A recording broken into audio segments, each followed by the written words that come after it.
Hace 2 semanas estaba compartiendo con una persona y esa persona me contaba que estaba pasando por una situación no tan sencilla. Es un estudiante de universidad y por estudiar en una universidad privada le tocaba prestar dinero para poderla pagar. Pero las cosas se volvieron complicadas y pues no tiene el dinero para pagar las cuotas y estaba lleno de temor por lo que podía pasar, porque de pronto podía no seguir estudiando, podía no seguir con su semestre o podía no seguir con su carrera. Y me llamó la atención algo de lo que él me decía, y era que sentía que Dios, ¿dónde estaba? O sea, se preguntaba, ¿dónde está Dios? Y mientras hablaba con él podía sentir que realmente él se preguntaba, ¿dónde está Dios? Y no era que él sintiera que Dios no lo amara, no. Era que él estaba viendo cómo Dios actuaba en otras personas, podía ver cómo Dios actuaba en mí, en otros amigos, pero Dios no estaba actuando en él. ¿Dónde está Dios? Y eso lo tenía él ansioso. Ansioso, tenía miedo de lo que podía pasar. Se imaginaba, ¿qué tal el otro semestre no tenga dinero para estudiar? ¿Qué tal me atrase en mi carrera y no pueda terminar a tiempo? ¿Qué tal no se cumpla mi sueño de graduarme? Son las preguntas que muchas veces nos hacemos cuando nos preguntamos también, ¿dónde está Dios? Porque hay ocasiones, y creo que todos hemos pasado por esto, donde uno dice, bueno, voy a la iglesia, sirvo en la iglesia quizá, amo a Dios, le soy fiel a Dios, pero ¿dónde está Dios en mi vida? Yo no lo veo. Y así como mi amigo David también se sintió igual. En el Salmo 6 podemos ver que él dice, oh Señor, no me reprendas en tu enojo, ni me disciplines en tu ira. Ten compasión de mí, Señor, porque soy débil. Sáname, porque mis huesos agonizan. Estaba mal, ¿no? Mi corazón está angustiado. ¿Cuánto falta, oh Señor, para que me restaures? Vuelve y rescátame por tu amor inagotable. Sálvame, pues los muertos no se acuerdan de ti. ¿Quién puede alabarte desde la tumba? Estoy agotado de tanto llorar. Toda la noche inundo mi cama con llanto. La empapo con mis lágrimas. ¿Se imaginan cuánto lloraba? El dolor me nubla la vista. Tengo los ojos gastados a causa de todos mis enemigos. Y aquí hay palabras claves que nos hacen ver cómo David se sentía lejos de Dios, o cómo David sentía que Dios estaba lejos de él. Aquí David le dice, Señor, vuelve. Si tú le dices a alguien que vuelva es porque esa persona se fue. En ese momento David sentía que Dios había ido. Y así como la persona que les estaba hablando ahorita, David se sentía ansioso. Y hoy vamos a hablar de eso, de la ansiedad. Y el tema se llama ¿por qué ansiosos? Lo digo de primero porque siempre se me olvida. Y la ansiedad está definida en el diccionario como un estado mental que se caracteriza por una inquietud que causa una extrema inseguridad. No sé si alguna vez usted se ha sentido inseguro, pero imagínese que está ahí afuera en el cajero sacando una buena suma de dinero y pasa una moto. Más o menos así se sentía David de ansioso, inseguro. Va caminando hacia su casa de la universidad. Va de noche, salió tarde de la universidad, se va la luz y escucha la moto, porque le tenemos miedo a los de la moto, ¿no? Y eso es sentirse inseguro, pero ansiedad es sentirse extremadamente inseguro. Podemos ver cómo David se sentía extremadamente inseguro al punto que él creía que iba a morir. Porque le decía, Dios, si los muertos no te pueden alabar. David se estaba imaginando en su futuro en una tumba. Así de inseguro se sentía. Y yo no sé si alguna vez usted se ha sentido inseguro, yo sí. Pero esa extrema inseguridad se llama crisis de ansiedad. Y es lo que vamos a ver hoy.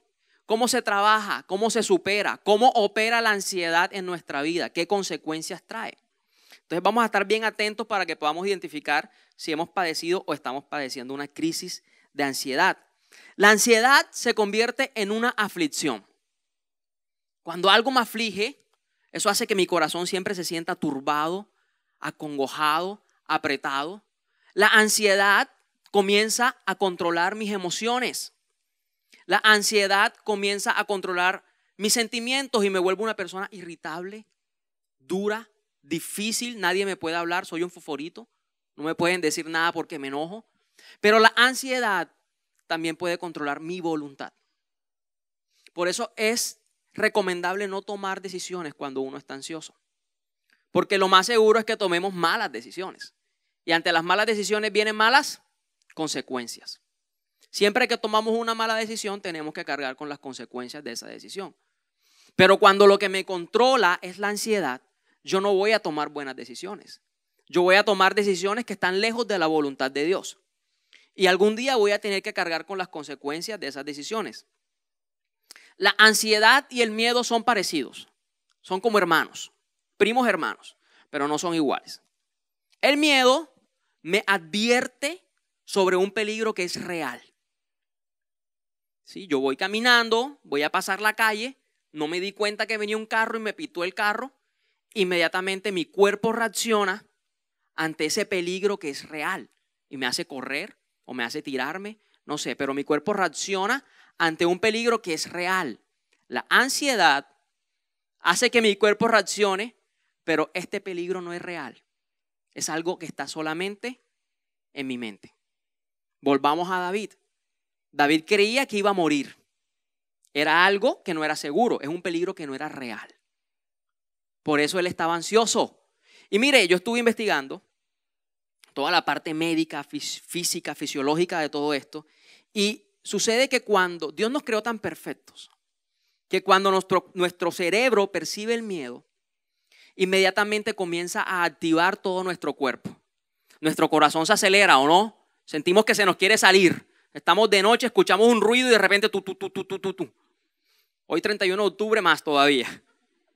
Y ese aceleramiento de nuestro ritmo cardíaco hace que se bombee más sangre a nuestro cuerpo, que nuestra adrenalina aumente y podemos reaccionar más rápido ante ese peligro. Pero cuando el peligro no es real, nuestro cuerpo comienza a reaccionar igual, con miedo ante un peligro que no es real. Y eso es lo que hace la ansiedad. Por eso es que a veces yo siento que el corazón se me acelera cuando yo estoy abajo esperando la prédica para predicar y si me caigo en las escaleras, y si me equivoco, se me comienza a acelerar el ritmo cardíaco, se me seca la boca, me da ganas de vomitar porque estoy ansioso. Son parecidos el miedo y la ansiedad, pero no son iguales. La ansiedad siempre se imagina un futuro catastrófico. Me van a echar del trabajo, me voy a morir por ese diagnóstico médico. Siempre un futuro catastrófico. Nunca es positiva, siempre es negativa. Voy a perder la materia, voy a perder el examen, me voy a bloquear, no voy a poder responder, mi esposa me va a dejar, nunca me voy a casar. ¿Cómo está operando la ansiedad en nosotros? ¿Qué futuros catastróficos nos estamos imaginando? ¿Alguien se identifica conmigo? A mí me pasa. Entonces, para que podamos identificar si en nuestra vida hay ansiedad, yo voy a leer algunos síntomas evidentes, porque la ansiedad se muestra evidente. ¿Sí? En mi cuerpo, en la manera en que actúo, en la manera en que hablo, yo puedo ver si estoy ansioso. Síntomas como sensación de taquicardia o aceleramiento del ritmo cardíaco. Yo estaba hablando con una persona, esta persona me decía, no, es que yo en las noches me levanto y siento que me da taquicardia. Y fue algo que incluso hasta valoraciones médicas le hicieron, qué está pasando con esta persona, por qué le está dando taquicardia, no es normal. Y un día no sé por qué se me ocurre preguntarle, bueno, pero cuando te levantas de noche, ¿qué pasa? O sea, ¿qué pasa antes? No, me levanto y de repente me acuerdo lo que tengo que hacer al día siguiente en el trabajo. Ay, el informe que no hice. Ay, que inmediatamente comienzo a ponerme ansioso y por eso era que le daba taquicardia. Realmente era que el ritmo cardíaco se le aceleraba porque ya ella estaba planeando el día siguiente. Y en la noche no se puede solucionar nada, ¿no? Me ahogo, otro síntoma, me ahogo, me cuesta respirar. Siento que se me aprietan los pulmones y el aire me cuesta, no puedo. Eso es otro síntoma. La necesidad de estimular el cuerpo. Estoy sentado y moviendo las piernas. O estoy sentado y moviendo el pie, o voy caminando. A mí me pasa que voy caminando y comienzo a mover la mano así. Entonces veo a mi sobrino y lo hace igual. Y yo, ay, se copió de esto que no está bien. Ansiedad se ve reflejado en cómo yo estimulo mi cuerpo, porque eso me hace sentir tranquilidad. Cuando muevo la pierna, ay, me siento tranquilo. Y a veces uno no se da cuenta, ¿cierto? La pastora, siempre que yo me sentaba ahí y escuchaba la prédica, yo estaba. Y la pastora, ¿ya quieres que se acabe la prédica? Y yo, no, pues deja las piernas quietas. Y poco a poco me fui haciendo consciente de ese síntoma que tenía, que me hacía ver que yo tenía ansiedad. Comerme las uñas. A ver, muéstrenle las uñas a la persona que tiene al lado. ¿Cuántos ansiosos? ¿Cuántos ansiosos hay? Comerse las uñas. La ansiedad trae nervios. Y los nervios me hacen comerme las uñas. ¿A qué hora es el parcial? ¿A qué hora es el examen? Cuando me voy a presentar una entrevista de trabajo. ¿Dan nervios o no? Sudoración excesiva. Conozco una persona que cada vez que se para en público le ponemos unos baldes al lado, no, mentira. Pero sí comienza a sudar muchísimo en las manos, en la frente, porque le da ansiedad y comienza a sudar excesivamente. Sentirse irritable. Nadie me puede hablar, no me dirijan la palabra. Otro síntoma es que me da rabia la felicidad ajena. Cuando yo comienzo a sentir rabia por lo que otros logran, quizás estoy padeciendo ansiedad. Porque la ansiedad también es una especie de desierto. Recuerden, como David, no veo a Dios. Está Dios actuando en otros, pero en mí no. Esto le pasó a David. Y si vemos en algunos salmos, David le dice a Dios, Dios, pero tú le das a ellos que ni siquiera te conocen y a mí no me das. ¿Por qué ellos sí tienen y yo no? Si leemos los salmos, vamos a ver muchos salmos donde David le está reclamando a Dios por qué ellos sí y yo no. Y así nos pasa a nosotros, nos irrita, nos da rabia la felicidad ajena, la felicidad del otro. Y por último, enfermedades psicosomáticas. ¿Cómo así enfermedades psicosomáticas? Cuando yo tengo una enfermedad o un trastorno mental como es la ansiedad, eso se ve reflejado en mi salud física. Enfermedades como gastritis. Si usted padece de gastritis, quizás no es algo de su cuerpo fisiológicamente, sino de su mente. Vive tan preocupado que me empieza a dar gastritis, reflujo. Lo de la sudoración también es una enfermedad. Cansancio, indigestión, insomnio. Es la más común. La ansiedad no me deja dormir. Me da insomnio. En la noche comienzo a pensar cómo lo puedo solucionar, cómo lo puedo arreglar. Y comienzo a arreglar el mundo en mi mente. Pero no nos damos cuenta que de noche no se puede hacer nada. La Biblia dice, por más que te afanes, no puedes añadir ni 1 centímetro a tu estatura. Entonces, ¿alguno se identificó con algún síntoma? Todos, acá dijeron todos. Dios mío, ayudemos a esa señora, por favor. ¿Cuáles son las causas? A ver, ¿de dónde nace? ¿Cuáles son los detonantes de este trastorno de la ansiedad? Lo primero, el temor al futuro. Y mire, es normal que nosotros le tengamos temor al futuro, porque el futuro es incierto. No sabemos qué va a pasar. El único que conoce nuestro futuro es Dios. Pero ninguno de nosotros los que están en este lugar puede decir que conoce el futuro. El futuro puede cambiar. Mañana, hoy estamos bien, mañana puede que no. Y ante un futuro incierto, es normal que nos dé temor. Pero el problema está cuando ese temor nos controla. Y cuando nos comenzamos a imaginar, como les decía, un futuro trágico, un futuro fatalista, un futuro negativo, pesimista. Y esto le pasó a los discípulos.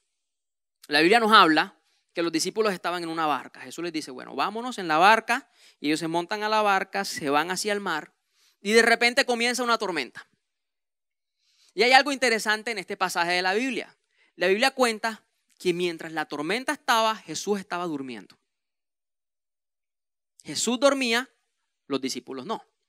Y me puse a preguntar varias cosas. Lo primero es, ¿cómo alguien duerme en una barca mientras hay una tormenta? ¿Tendría que haber mucha paz en Jesús o tendría que tener un sueño súper pesado? Yo me voy por la primera. Creo que había mucha paz en Jesús. Mucha confianza en Dios. Porque cuando nos da temor al futuro, eso va ligado de la falta de fe y de la incredulidad. Y mientras el barco, yo quiero que se imagine la escena, porque es que era una tormenta donde el barco se movía y las olas le pegaban al barco y Jesús estaba dormido. Y los discípulos corrían de un lado para otro, nos vamos a hundir, nos vamos a ahogar, ¿qué va a pasar? La tormenta nos va a hundir el barco, hasta que despiertan a Jesús. Por fin se acordaron de Jesús. A veces en la tormenta nos olvidamos que Jesús está en el barco. Y aunque esté dormido, está ahí. ¿Qué pasa después? Jesús se levanta y solamente le dice a los vientos, bueno, se me calman por favor. Y todo se calma. Pero luego les dice a sus discípulos, ¿y dónde está tu fe? ¿Dónde estuvo su fe? Su fe flaqueó. Ustedes podían hacer que la tormenta se detuviera, pero su fe flaqueó. En medio de la tormenta muchas veces nos olvidamos que Jesús está en la barca. Deberíamos actuar como actuó Jesús, con paz. Ay no, voy al médico, tengo un dolor en la pierna, el médico me dice, puede ser cáncer, se me acabó el mundo. Vino la tormenta y nos olvidamos que quién estaba en la barca. Llegan a donde usted y le dicen, imagínate, van a hacer recorte de personal, me van a echar. No, yo voy a ser el primero. Temor al futuro. Va a iniciar el semestre y los del siguiente semestre le dicen, ese profesor no le pasa a nadie. No, ya me tiré esto. Ya me la tiré. Llega la tormenta, pero nos olvidamos que Jesús está en la barca. Y mire, dormir no es relajarse, como que me voy a dormir, voy a dejar que todo pase. No. Dormir es símbolo de que yo estoy confiando en que Dios tiene el control. Y que aunque la tormenta esté fuerte, en algún momento Jesús se va a levantar y va a decir, se calma todo y todo se va a calmar. Y el diagnóstico que me dijeron va a ser muy diferente, porque una cosa es lo que diga el médico y otra cosa es lo que Dios diga. Y aunque el profesor sea difícil, Dios me va a dar la gracia para caerle bien a ese profesor y yo no voy a perder la materia. Y aunque hagan recorte de personal, pues yo no voy a ser despedido porque tengo gracia delante de mi jefe y a mí no me van a echar. ¿Lo creen? Lo siguiente detonante, ¿no? Lo primero es temor al futuro. Lo siguiente son las tareas pendientes. Cuando dejamos tareas pendientes en nuestro trabajo, en nuestra casa, en nuestra universidad, las tareas del colegio, no sé, obviamente va a ser una puerta abierta para que la ansiedad me ataque. Estoy en la iglesia y estoy pensando, no le dejé la comida a mi esposo. Ahora que llegue se me va a armar un lío. Y comienzo a mover las piernas, comienzo a sudar. En la noche estoy dormido y estoy pensando, ay, se me olvidó entregarle el informe al jefe. ¿Qué voy a hacer mañana a primera hora? Me va a tocar llegar más temprano. Y comienzo a padecer de ansiedad porque dejé tareas pendientes o tareas hechas a medias. Cuando yo dejo tareas pendientes, llega a mi vida la preocupación. Y a mí sí que me pasaba esto. A veces duraba horas en la noche pensando en lo que tenía que hacer al día siguiente. Horas. Yo decía, tengo que hacer el informe, tengo que hacer los arreglos de la alabanza, tengo que hacer el tema de teens. Dios mío, ¿en qué momento voy a hacer todo eso? Pero si lo hubiera aprovechado el tiempo en toda la semana, no estuviera en la noche pensando en eso. Dejé tareas pendientes. Tareas pendientes también traen ansiedad a nuestra vida. Lo siguiente, cosas ocultas.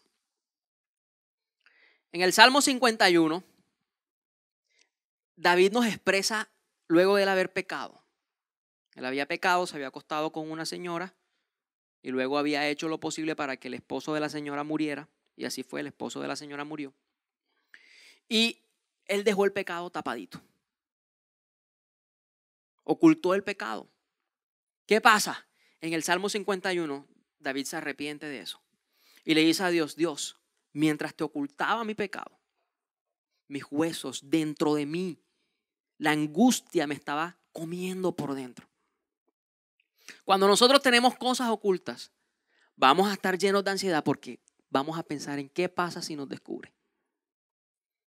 Un esposo infiel, muy difícil que duerma tranquilo. Muy difícil. Un esposo infiel le agarra a la esposa el celular y ay Dios mío, ahí véalo sudar. Enseguida va a sudar. Una persona que está copiando un examen en el salón. ¿Está tranquilo? ¿Y si me vieron? ¿Y si me lo anulan? A veces yo llegaba a la iglesia y las habían barrado y el pastor se me quedaba mirando y yo decía, ya sabe que pequé, ya lo sabe, yo sabía. Y nunca estaba tranquilo porque ocultaba las cosas. Y mientras hacía esto me acordé una vez en el colegio, cuando estaba en el colegio, perdí la única materia que perdí en toda mi vida, la perdí porque me anularon un examen, porque yo le estaba diciendo a otra persona. Y obviamente yo sabía las consecuencias de perder una materia, porque mi mamá me lo advertía todos los días. Y yo decía, era antes de vacaciones, no, la entrega de informes era antes de vacaciones, y yo dije, yo no voy a perder mis vacaciones. No voy a pasar mis vacaciones castigado, jamás. Así que decidí no contar nada, no le dije a mi mamá sobre la entrega de informes y entré a vacaciones.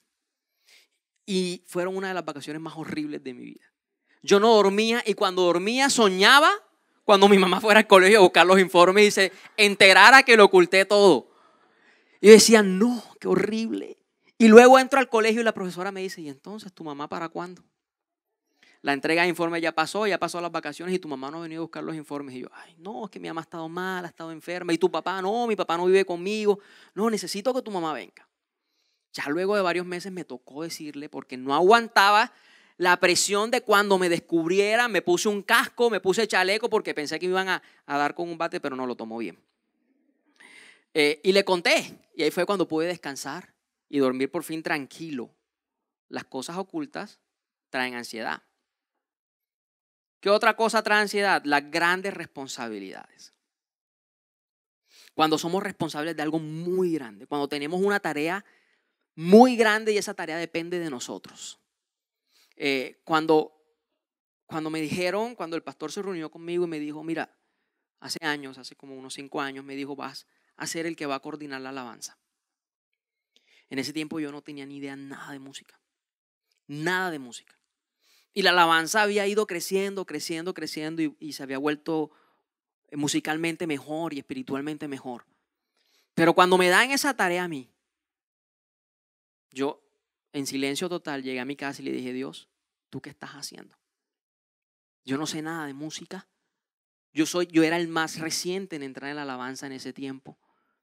Y yo, ¿cómo me vas a dar esa tarea a mí? Me quedó grande, yo le decía, me quedó grande. Yo no podía dormir, yo sentía que la alabanza iba a desmejorar en ese tiempo, que por yo tomarla iba a volverse peor. Y sentía que era una tarea que me iba a quedar grande.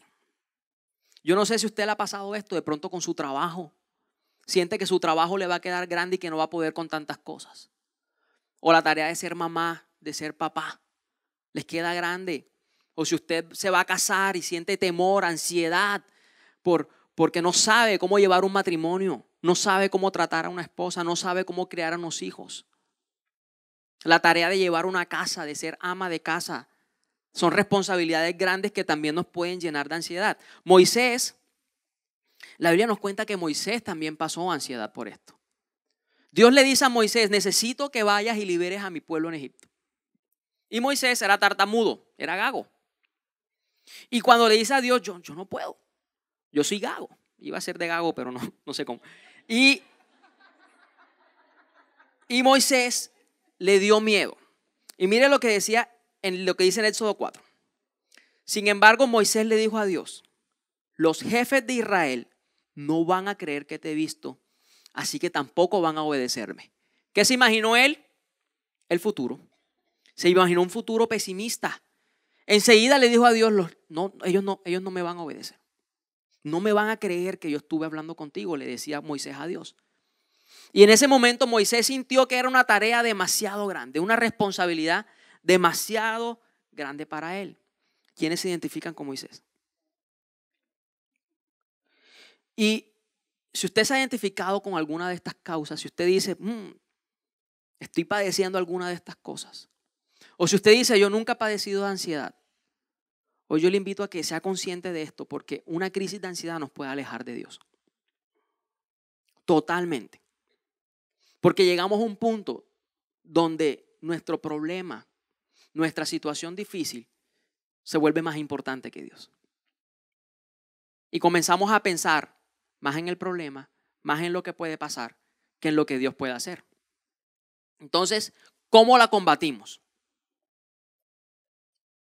Ya estoy terminando, no se preocupen, faltan como media hora, 2 horitas más o menos. Lo primero, apropiarme de la palabra. Para combatir un futuro incierto, yo tengo que apropiarme de las promesas de Dios. Pero para eso tengo que conocer cuáles son esas promesas de Dios. Tengo que saber qué es lo que hay en la Biblia. Hay que abrir la Biblia todos los días para que todos los días Dios me dé promesas. Y entre más lleno estoy yo de promesas de Dios, más puedo combatir el temor al futuro. Tenemos que tener en cuenta que el enemigo nos va a llenar de mentiras. Y ayer precisamente estábamos reunidos con algunos de la alabanza y algunos de los que están en la escuela. Y comenzamos a decir qué mentiras nos ha metido el enemigo en la cabeza. Y ustedes no se imaginan el montón de mentiras que el enemigo ha metido en nuestra cabeza. Haciéndonos creer que no somos suficientes, que no merecemos estar aquí, que nos van a sacar, que no somos buenos, que somos tímidos. El enemigo es experto en meter mentiras en mi cabeza. Y para combatir esas mentiras, yo tengo que meter la verdad de Dios aquí. Pedir al Espíritu Santo, mete la palabra de Dios en mi cabeza. Llena mi mente, mi consciente, mi subconsciente de la palabra de Dios. Para que cada vez que el enemigo intente meter una mentira, la palabra de Dios, la verdad de Dios, desmienta eso que el enemigo está metiendo en mi cabeza. Y así como le conté de los discípulos que estaban en la barca, Pablo, nuestro amigo Pablo, el apóstol Pablo, pasó algo muy parecido, pero él actuó de manera diferente. Dice la Biblia que Pablo era prisionero y lo iban a trasladar a Roma. Así que los montaron en un barco junto con otros prisioneros. Y era un barco grande porque eran como 200 y pico de prisioneros, casi 300 prisioneros, en un barco. Pero que cuando iban en el barco comenzó a venir un huracán. No era una tormenta. La Biblia habla de un huracán, o sea, algo peor. Y cuando viene el huracán, obviamente todos los prisioneros se comenzaron a asustar.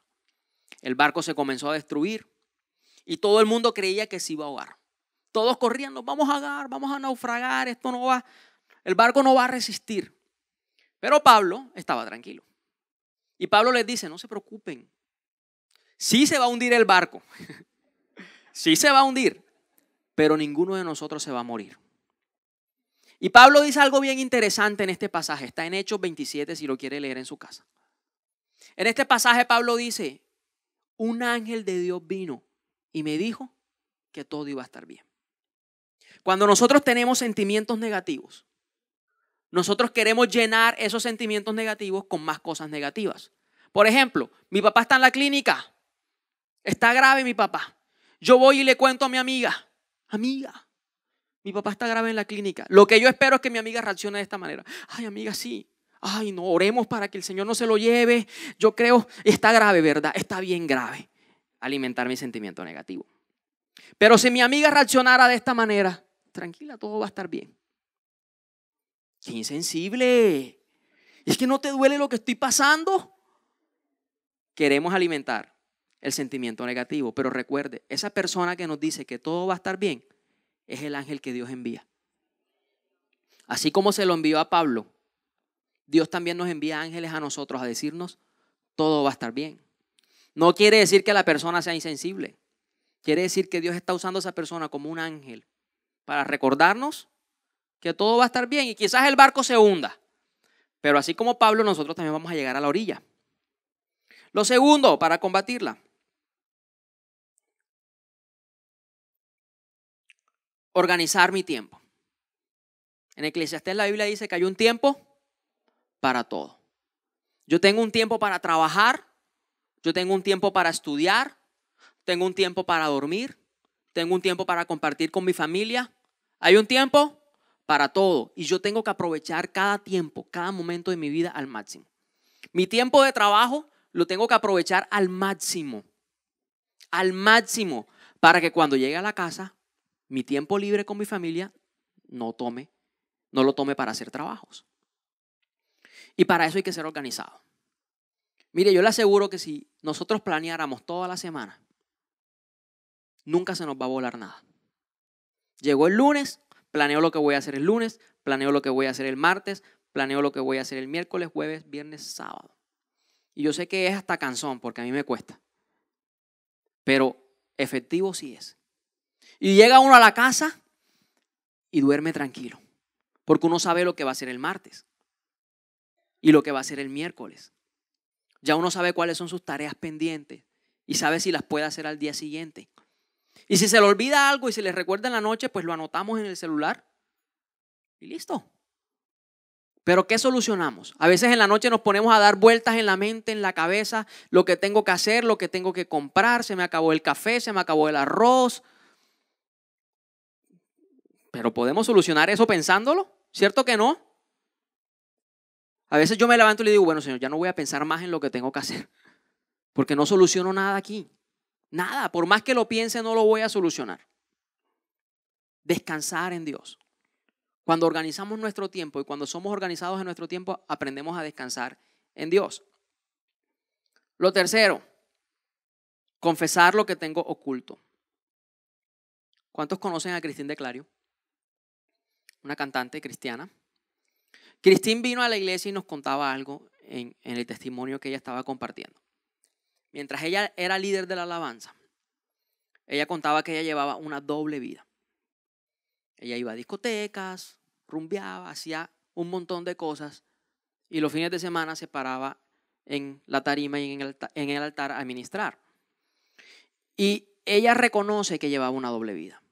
Y por muchos años llevó una doble vida. Pero ella dijo algo que me llamó la atención. Cuando lo confesó, fue libre. Hay poder de libertad en la confesión. Hay poder. Confesar lo que estoy viviendo. No solamente lo que hago mal. A veces nos callamos las cosas que estamos viviendo. Estoy pasando por una situación difícil. Siento que todo está acabado y no lo digo. Lo quiero llevar yo solo. Hay poder cuando yo le cuento eso a alguien y pido ayuda. Hay poder cuando le digo a alguien, mira, ya yo no puedo con este pecado. Hay poder. Hay poder cuando voy a donde mi líder, a donde mi pastor a decirle, ¿sabe qué? Yo le estoy siendo infiel a mi esposa o a mi esposo. Se desata un poder que nos va a traer libertad y nos va a ayudar a dejar ese pecado nos va a ayudar a llevar esa carga. Poder en la confesión. Y lo último, ser diligente con las responsabilidades que Dios me da. Cuando Moisés le dice esto a Dios y le dice, Dios, yo no puedo con esto, Dios le dice algo, ¿qué hay en tu mano? Y en la mano de Moisés había una vara. Y Moisés le dice, tengo una vara. Esa vara representaba autoridad. No hay nada que me dé más autoridad que capacitarme en la responsabilidad o en la tarea que yo tengo. Si yo estoy iniciando en mi universidad, mi semestre, y hay una carrera que es difícil, ¿qué es lo que tengo que hacer yo? Capacitarme, buscar ayuda, buscar profesores, buscar gente que me ayude a hacer el trabajo. Capacitarme. Si inicio una nueva área en mi trabajo, si me dan un ascenso, si me pasan a otro lugar en mi trabajo, lo que yo tengo que hacer es capacitarme para volverme el mejor en esa área. Y así esa responsabilidad nunca se va a volver una carga. Nunca. Le doy gracias a Dios porque aquí en la iglesia siempre nos han dado la oportunidad de capacitarnos. Y siempre que le decimos al pastor, quiero aprender algo nuevo, él siempre está dispuesto a darnos los recursos para aprender eso. Capacitarse nos da autoridad. Tuve que capacitarme en música. Tuve que capacitarme en sonido. Tuve que aprender algo de producción, al igual que todos los que nos paramos en este lugar. Porque eso nos da ¿qué? Autoridad. Y también nos va a dar seguridad.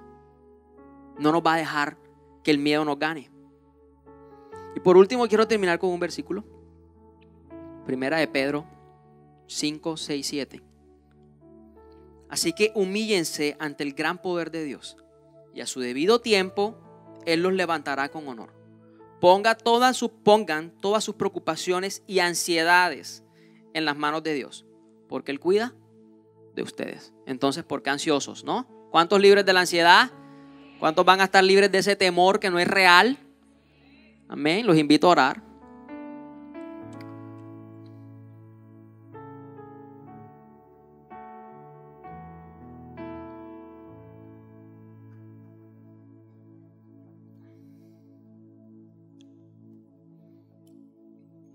Señor, y te damos gracias por hablarnos en esta noche, Jesús. Pero hoy te pedimos que nos reveles, Señor, si en algún momento hemos padecido de esta crisis de ansiedad, o si la estamos padeciendo, Jesús. Háblala a mi corazón. Reconozco que la ansiedad me separa de ti. Reconozco que la ansiedad me hace olvidarme de tus promesas, Dios. Que la ansiedad me hace sentirme lejos. Me hace sentir que tú le das cosas a otros, pero a mí no. Dios, hoy vengo a ti a decirte, ayúdame, Señor. Yo pongo la situación que estoy viviendo. Yo pongo mi temor delante de tus pies. Yo pongo mi duda, mi incredulidad delante de tus pies. Y yo le invito a que piense en qué es lo que lo aflige. ¿Qué es lo que llena su mente? Si es un diagnóstico médico, si son los quehaceres del hogar, si es su situación matrimonial, si se siente solo. Padre, hoy vengo a ti reconociendo que esta es la situación que estoy viviendo, Jesús. Y yo reconozco que he dejado que el enemigo llene de mentiras mi cabeza. Y cuéntale a Dios cuáles son esas mentiras. Señor, he creído que no voy a poder con esto. He creído que no lo voy a lograr. Quizás he creído que no soy suficiente, que no soy importante, que no sirvo. Tengo miedo, Dios, porque quizás siento que me voy a quedar sin trabajo. Tengo miedo porque no sé qué va a ser de mí cuando termine la universidad. Todas mis cargas las pongo delante de ti, Señor. Y tú dices en tu palabra que podemos ir a ti los cargados, los afligidos, y tú nos darás descanso. Pero hoy, en el nombre de Jesús, yo renuncio a toda mentira que Satanás ha plantado en mi cabeza. Toda mentira de que no voy a poder. Toda mentira que me dice que no soy suficiente. Toda mentira que me dice que no lo voy a lograr, que no tengo las fuerzas, se va. Y llevo todo pensamiento cautivo a los pies de Cristo. Todo pensamiento que llega a mi cabeza en medio de la noche y que no me deja dormir, que me hace sentir insomnio y que me hace sentir cansado, se va ese pensamiento de mi cabeza en el nombre poderoso de Jesús. Todo temor que Satanás ha puesto a quedarme sin trabajo, a que voy a vivir en escasez, se va en el nombre poderoso de Jesús. Y hoy declaro la verdad de Jesús y declaro que tú tienes planes de bien y no de mal para mí. Y aunque no sé, Dios, cuál es mi futuro, yo creo que tú tienes lo mejor para mí, Señor. Padre, pero también te confieso todo lo oculto en mi vida. Y tómese unos segundos para confesarle a Dios cualquier cosa que haya oculta. Todo lo que no he dicho, Señor, todo lo que he querido guardarme solo para mí, que ni siquiera a ti te lo he dicho. Tú dices en tu palabra que si confesamos nuestro pecado, tú eres fiel y justo para perdonarnos, Dios. Todo temor a la condenación se va de mi vida en el nombre poderoso de Jesús. Yo comienzo a recibir el perdón de Dios. Pero hoy también te confieso mis cargas, Señor. Todo dolor que he llevado solo, toda tristeza, toda depresión, hoy la confieso. Y declaro que hay libertad en esa confesión. Declaro en el nombre de Jesús que por medio de la confesión, hoy toda cadena que me mantenía atado a eso se rompe en el nombre de Jesús. Padre, yo declaro ahora mismo que tú no pones una carga que yo no pueda llevar, que en el lugar que tú me pusiste, Señor, es el lugar donde debo estar. Por eso yo declaro que la carrera que escogí es la carrera correcta. Que la casa, Señor, las tareas del hogar, sí voy a poder con las tareas del hogar, Señor. No me van a quedar grandes. No me va a quedar grande este trabajo, porque yo voy a confiar en ti, Señor. Y tú eres quien me da la sabiduría. No me va a quedar grande esa materia. Entrégale a Dios todo lo que usted cree que le va a quedar grande. Y no me va a quedar grande, Señor, porque tú eres quien me capacita. Tú eres la fuente de sabiduría. Y yo creo, Señor, que tú estás en mi barca, Dios. Y usted imagínese en esa barca. Quizás va en esa tormenta, pero en cualquier momento puede correr a Jesús y decirle: Jesús, la tormenta está muy fuerte. Esto está muy duro, Señor. Y entrégale a Dios. ¿Qué es lo que está duro en su vida? Esto está difícil. No sé cómo salir. Pero aun cuando ruja el mar, Señor, en tus alas yo encuentro protección. Yo encuentro seguridad.